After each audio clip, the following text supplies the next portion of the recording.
Bom dia, muito bom dia. Está no ar o Jornal do Boris. O Jornal do Boris é um sobrevoo pelos principais acontecimentos do Brasil e do mundo a partir das primeiras páginas dos jornais. Está muito frio em São Paulo, menos frio que ontem.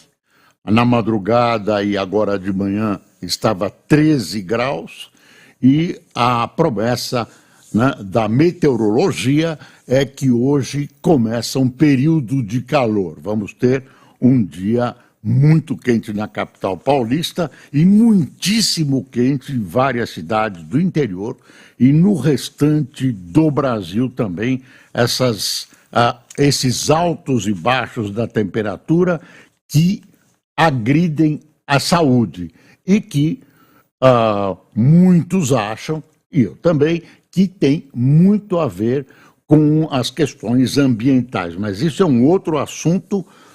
Os jornais gritam em suas manchetes assuntos gravíssimos como esse da Folha aqui, ó. Colegas do STF, governo e PGR defendem conduta de Moraes.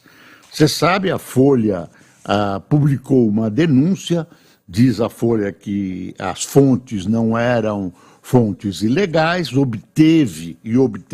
está reproduzindo em suas páginas diálogos de assessores do Xandão, do ministro Alexandre de Moraes, que provariam, segundo a Folha, segundo advogados, segundo juristas, etc., uma conduta irregular, muitos acham que ilegal, de Alexandre de Moraes na condução de inquéritos, aqueles inquéritos que ninguém sabe onde começa nem terminam, onde ele é advogado, acusador e vítima, quer dizer, tem uma série de problemas que são vistos como ilegais, fora dos trilhos, né?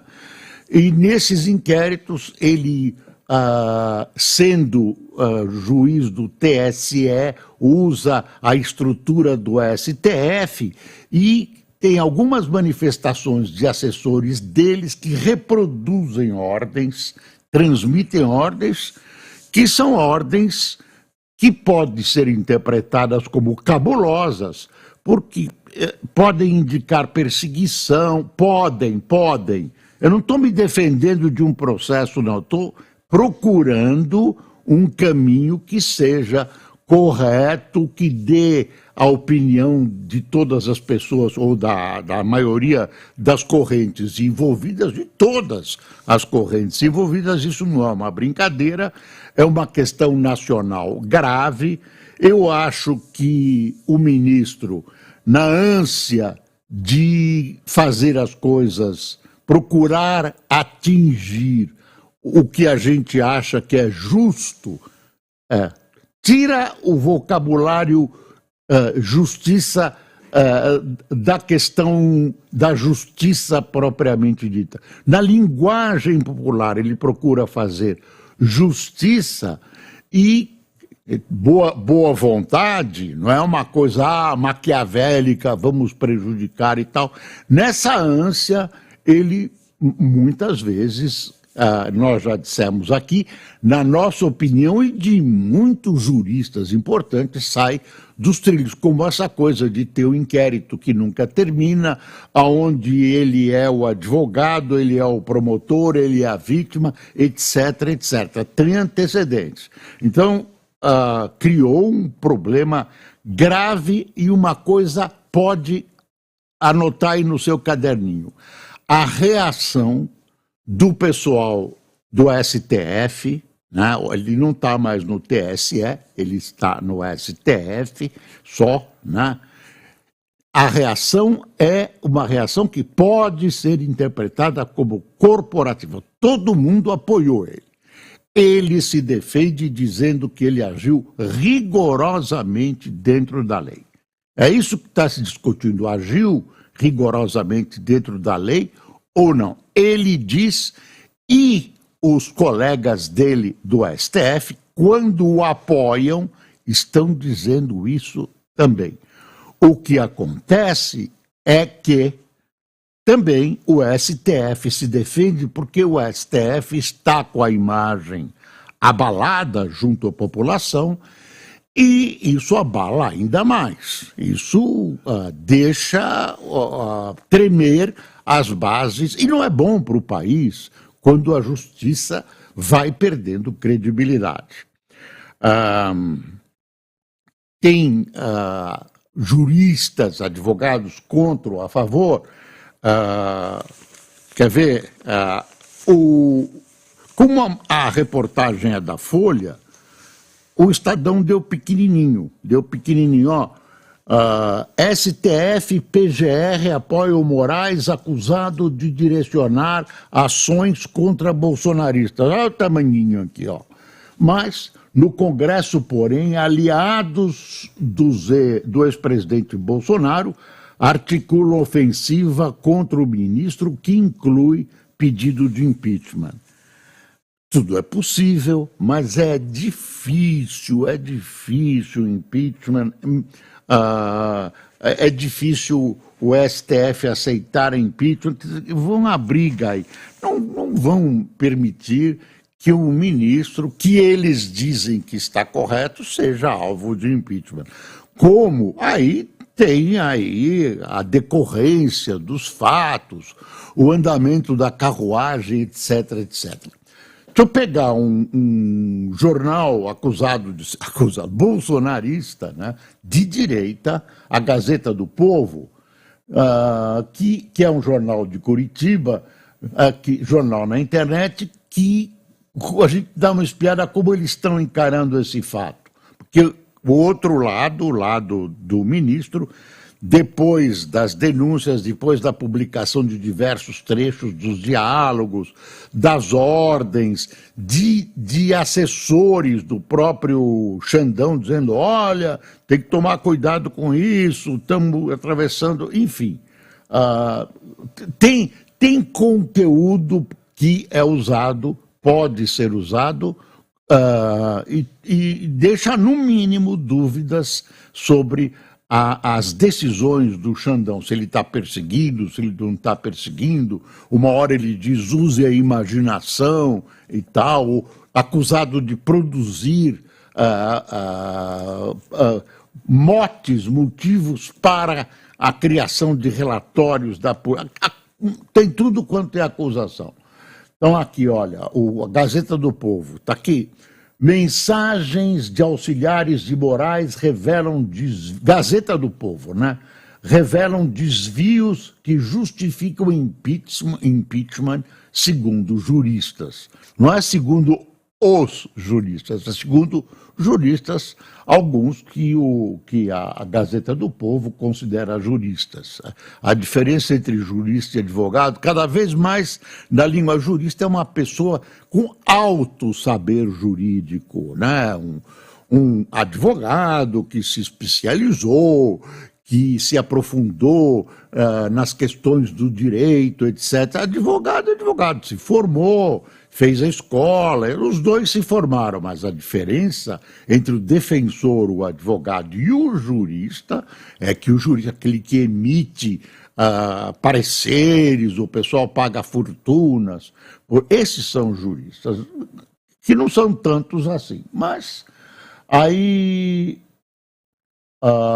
vai aqui, ó, o braço de Moraes no TSE se tornou ferramenta de censura. Eduardo Bolsonaro quer processar auxiliar de Moraes e aposta em queda de ministro. Enquete. Você acha que Alexandre de Moraes pode ser alvo de processo de impeachment? Quer dizer, quando você coloca isso em discussão, você admite que as pessoas podem admitir que ele pode ser alvo de impeachment. Senão você não colocaria essa questão dos dois lados. Quer ver que mais? Deixa eu ver, a Apple abre um programa, não sei o quê, e tem um editorial que é olha, STF sai em defesa de Moraes, cresce pressão por impeachment, e tem os números da educação no Brasil também. E tem o editorial deles, claro, atacando, mostrando, segundo a visão deles, que o ministro... Olha, o Alexandre Garcia, o editorial mostra que o ministro cometeu pecados de caráter legal. Inquéritos no STF começam mal e vão terminar pior ainda. Tá vendo? Esse é o Alexandre Garcia, que é um jornalista colaborador, quer dizer, cronista da Gazeta do Povo. O Rodrigo Constantino, que é um dos grandes alvos do Xandão nessas andanças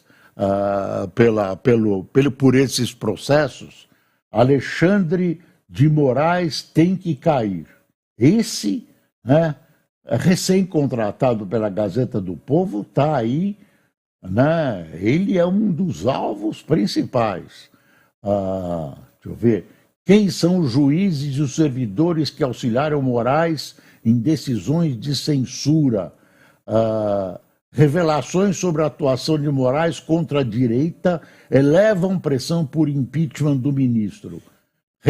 Aí regime de Maduro espionou ilegalmente a equipe da ONU, blá, blá, blá. Pronto. É isso, está colocado, vai continuar essa discussão. Difícil, tudo pode acontecer, eu repito, mas impeachment dificilmente. A gente vai ainda, podemos de repente voltar para esse assunto. Olha a foto do Xandão que a Folha deu na primeira página. A Folha que fez a revelação, né, que conseguiu a cópia, a transcrição dos WhatsApp. E são não sei quantos, 2 gigabytes, é uma coisa que não acaba mais. A Folha dá alguns trechos, alguns cabeludos, você tem que ler, eu não posso reproduzir aqui, eu não tenho nem tempo de reproduzir, mas se você der uma lida, você vai ver como que as coisas estão sendo colocadas pelo jornal e como são as... Julgue você mesmo. Tem o Dino, o ministro Flávio Dino, suspendeu mais uma parte das tais emendas. Agora ele pegou as emendas impositivas, aquelas que são obrigatórias. Ele suspendeu algumas emendas, aquelas que são obscuras. Você não sabe quem é o autor, você não sabe o que foi feito com o dinheiro e tal, tal. As PICs estão suspensas. E, em função disso, tem uma reação. Uma grana que devia ir para o STF já foi segurada pelo Congresso. O Congresso já está se vingando, é essa palavra, retalhando, é mais elegante. Está retalhando. Olha, está retalhando. E pronto. Isso é mais ou menos o que a gente tem até agora, né? Tem aí uma tentativa de acerto nessa questão PIX, porque eleição, né, quer ver, aqui está também. Veja as melhores, tem muita coisa do Paraná, porque o jornal é do Paraná, deixa eu ver, mas está aqui também. A STF mantém sigilo em investigações de acidentes aéreos. Olha, Dino suspende todas as emendas impositivas, são aquelas que são obrigatórias, não são as PICs. As PICs já estão suspensas. O pior não é suspender. Suspender já prejudica os senhores, nossos ínclitos parlamentares. O que acontece é que eles vão investigar. Pelo menos essa ameaça. Aí o Congresso está de cabelo em pé. Eu não sei se é por causa da investigação. Eu não sei, me parece. Assim é, se lhe parece. É uma peça de teatro. Assim é, se lhe parece. Olha, tem a OMS recoloca Mpox, antiga varíola dos macacos, como uma emergência global. Só para alertar. Teve debate ontem na Fundação Armando Álvares Penteado, no auditório, o debate sobre a Prefeitura de São Paulo. A FAAP fez isso junto com o Terra e junto com o Estadão, especialmente Estadão. Quem organizou foi o meu amigo jornalista Dácio Nitrini, com quem eu trabalhei por mais de 30 anos. Teve lances novos, quer dizer, deram para o Dácio um debate já com as regras já fixadas. As regras foram diferentes dos demais debates, colocou o tempo todo por sorteio, debatendo, todos os candidatos debateram diretamente com os outros candidatos. Aí teve pequenas confusões em face do fato de ser um tipo novo de debate, mas a organização do debate, com todos os problemas, a transmissão da internet e tudo, foi de alto proveito para a população. Que alto proveito é esse? Não saiu nada de produtivo, nada. Um horror de debate, O prefeito se defendendo, o Pablo Marçal, que é a revista política, segundo a visão dos outros, ele tem uma maneira própria de atuar, ele é um esperto, sofre acusações, N coisas, enfim, o Datena não vai tão bem quanto ele vai como apresentador de TV, porque ele tem restrições de tempo, essa é uma das principais razões, porque ele talvez não domine com tanta, no mínimo, habilidade política a alguns temas que parecem ligados à prefeitura. É tudo sinuoso, tudo macilento, sinuoso. Enfim, um debate, organização, eu diria nota 10, com todos os problemas e tudo, tem que ser compreendido porque é um formato novo e tal, mais os candidatos, tem até alguns lances divertidos e tal, alguém tirou uma carteira de trabalho, o Marçal tirou uma carteira de trabalho e exorcizou o Boulos, que chamou ele de Padre Kelman, não sei o nome. Padre Kelman. Não é que é Kelman, é outro, um nome parecido. Lembra o padre da eleição presidencial? Ele chamou de, o senhor é o padre dessa eleição, aí ele puxou a carteira de trabalho, teve quase briga, eles chegaram fora do foco das câmaras, mas está aí na internet essa briga e tal, blá, blá, blá. Mas olha, o Estadão está de parabéns, né? Expôs o que a gente tem aí, expôs a situação contristadora do time de candidatos que está disputando essa eleição na cidade mais importante da América Latina.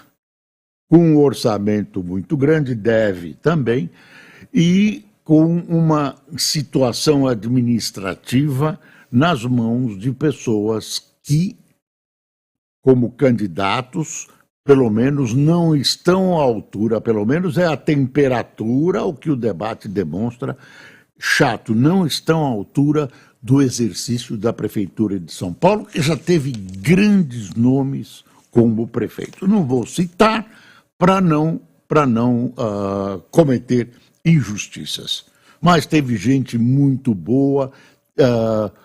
A Prefeitura de São Paulo é um país.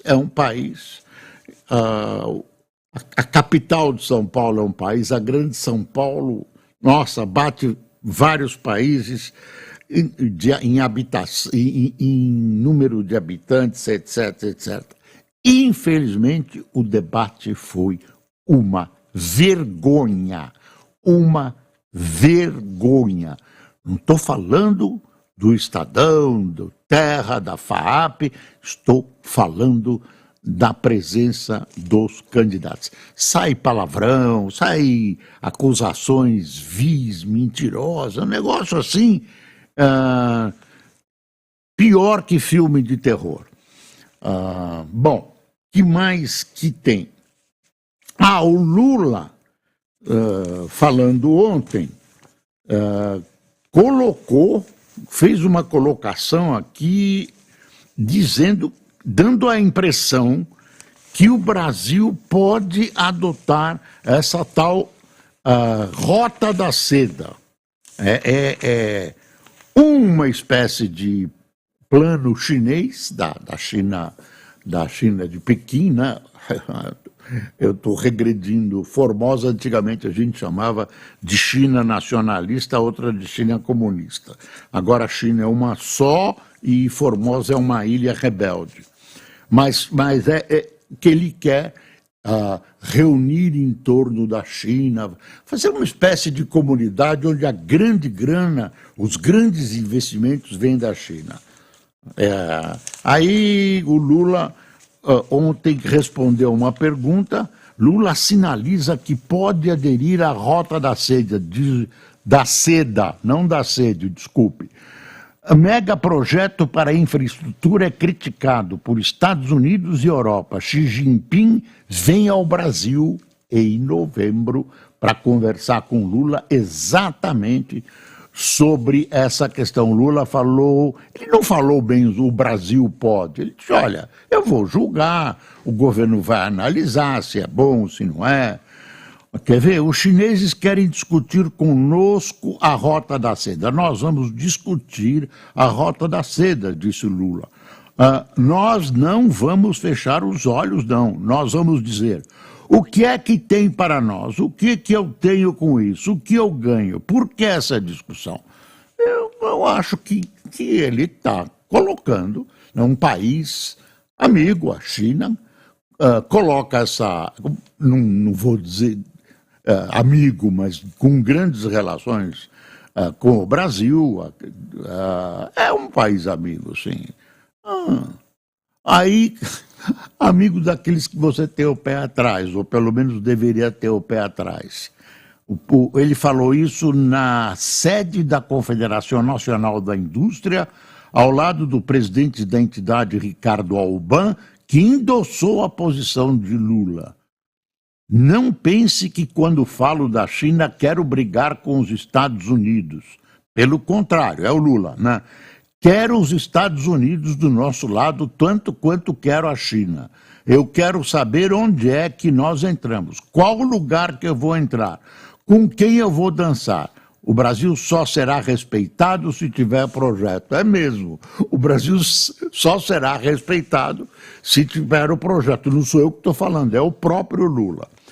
Agora, não podemos confundir as coisas. A China nos é interessante como um país de comércio. Essa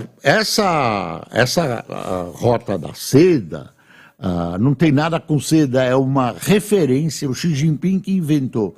Lá no passado, a China procurou, no tempo do Império, rico Império Chinês, congregar em torno de si, enfim...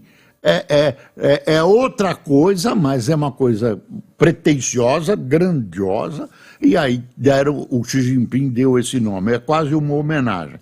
Mas não tem nada de rota e nada de seda, muito menos de seda. Aí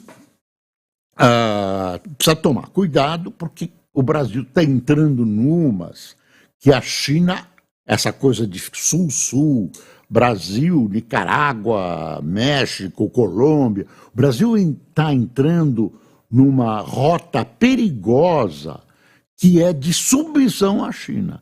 Você vai, Rússia, precisa tomar cuidado com isso. O que o Lula fala mistura as coisas. Comércio é uma coisa, comércio, interesses comerciais do Brasil e tal. Isso não implica você defender algumas atitudes agressivas da China, direitos humanos, direito de ir e vir, etc, etc, etc. Você não precisa se submeter à China para ter um bom comércio, você não precisa se submeter a ninguém. Os Estados Unidos, que é um adversário figadal da China, tem uma relação comercial, até em determinadas áreas, uma concorrência que é uma luta, né, na área de computadores, na área digital e tal. Aqui estamos anunciando, olha, pessoal, Pix por aproximação disputará espaço com cartões de crédito. Sistema vai permitir que consumidor faça pagamentos em lojas físicas sem acessar seu banco. Próximo passo será a criação de limites de crédito. São novas ferramentas que o Banco Central deve turbinar ainda mais o uso do Pix. É o Estadão anunciando isso. A China alivia a restrição à carne de frango do Brasil. Continuo insistindo, toda relação comercial é boa, é desejável, né, desde que seja... Não pode fazer o que o Brasil fez, reconhecer a China, para a China poder entrar no comércio internacional, em troca de nada, né? O Brasil não negociou e tal, tinha um monte de promessas que não aconteceram e tal. Olha, Eduardo Braga, senador que é o relator da regulamentação da reforma tributária no Senado. Imposto do pecado virou o que não poderia ser, arrecadatório. Olha, aumento de imposto. Vamos prestar atenção, Lula prometeu que não haveria aumento de impostos, o Fernando Haddad prometeu que não haveria aumento de impostos, mas olha. Tem uma coisa aqui também, Brasil e China se aproximaram nos últimos 50 anos, mostram gráficos, oposição vê revelação, chance para Bolsonaro, decisão de Flávio Dino acionou um detonador, aquele detonador da briga e do dinheiro do judiciário, tá? Quer ver aqui? Olha aí, arcabouço o valor. Arcabouço é incapaz de deter avanço do déficit estrutural. O atual arcabouço é incapaz de deter o déficit estrutural que exclui eventos fiscais não recorrentes e o efeito cíclico da atividade econômica. Você entendeu? Tem algumas coisas aqui muito destinadas a um jornal econômico, aos entendedores de economia. Venda de créditos judiciais a manchete, se torna alternativa a empresas que precisam fazer caixa. Senado aprova renegociações de dívidas dos estados com a União. Os estados vários, quase todos, teve estados que não cumpriram seus compromissos, gastaram a rodo e agora vem a vaca, a grande vaca que somos nós, através dos nossos impostos, resolver os problemas dos estados. Lira não quer Marcos Pereira de sucessor. Como Lira? O Marcos Pereira é uma ótima criatura, ele é bispo da Igreja Universal. Como é que não... É um bispo. Aí vai ser uma coisa boa, porque se você quiser reclamar, você vai reclamar ao bispo. Olha que coisa interessante que o Brasil pode arranjar. Se queixar ao bispo. A atuação de assessores de Moraes fora do rito pode abrir brecha para a nulidade. Nulidade. Agora quem tem que decretar é o Supremo. Você acha que o Supremo vai decretar nulidade em cima do Moraes? Meu filho, não tem. Governo Lula começa a reforma e servidor terá de trabalhar mais tempo para chegar ao topo. É uma entrevista da Esther Dweck, a ministra da Administração, Que mais que eu queria... guerra, Israel está negociando, eles estão negociando lá no Egito, etc, etc. A Câmara está crescendo nos Estados Unidos, vai anotando. Esther Dweck é o nome da ministra, né, que eu tinha me referido antes, né, enfim, Marçal e Boulos trocam, o pessoal continua achando que... o Haaretz, que é um jornal de oposição, diz que as tropas israelenses, o governo desmente, estão usando palestinos de escudo para entrar naqueles subterrâneos do Hamas. Põe os palestinos na frente e tal. Deixa eu ver o que... Eu vou esquecer de alguma coisa, não. O principal está aí, gente. É muita coisa hoje. Tem uma coisa chata: educação segue abaixo dos índices pré-pandemia.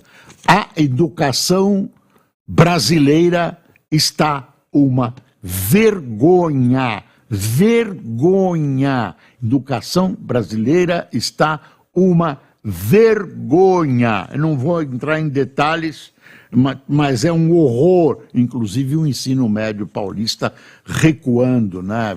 Vai lá para antes da pandemia. Quem tomou café conosco? Vou narrar futebol de novo. Hélio Oliveira, Maria Bernadette, Ricardo Judgar, Valdir Soares, Vilas Novaes, Eduardo Veleda, Silvano Campos, Reginaldo Miguel, Fabiana Basílio, Eva Campos, Anderson Costa, Nilo Rezende, Israel Barbosa, Beto César de Porto Velho, Paulo Schneider de Santo Augusto, Rio Grande do Sul, Luiz Lesquiu de Porto União, Santa Catarina, e Augusto Rodrigues, nosso espectador na maravilhosa Madrid. Pessoal, já passei do tempo, muito obrigado pela sua companhia, obrigado pelo cafezinho, obrigado por tolerar este jornalista chato que procura sempre buscar a verdade e a justiça. Tenha um bom dia.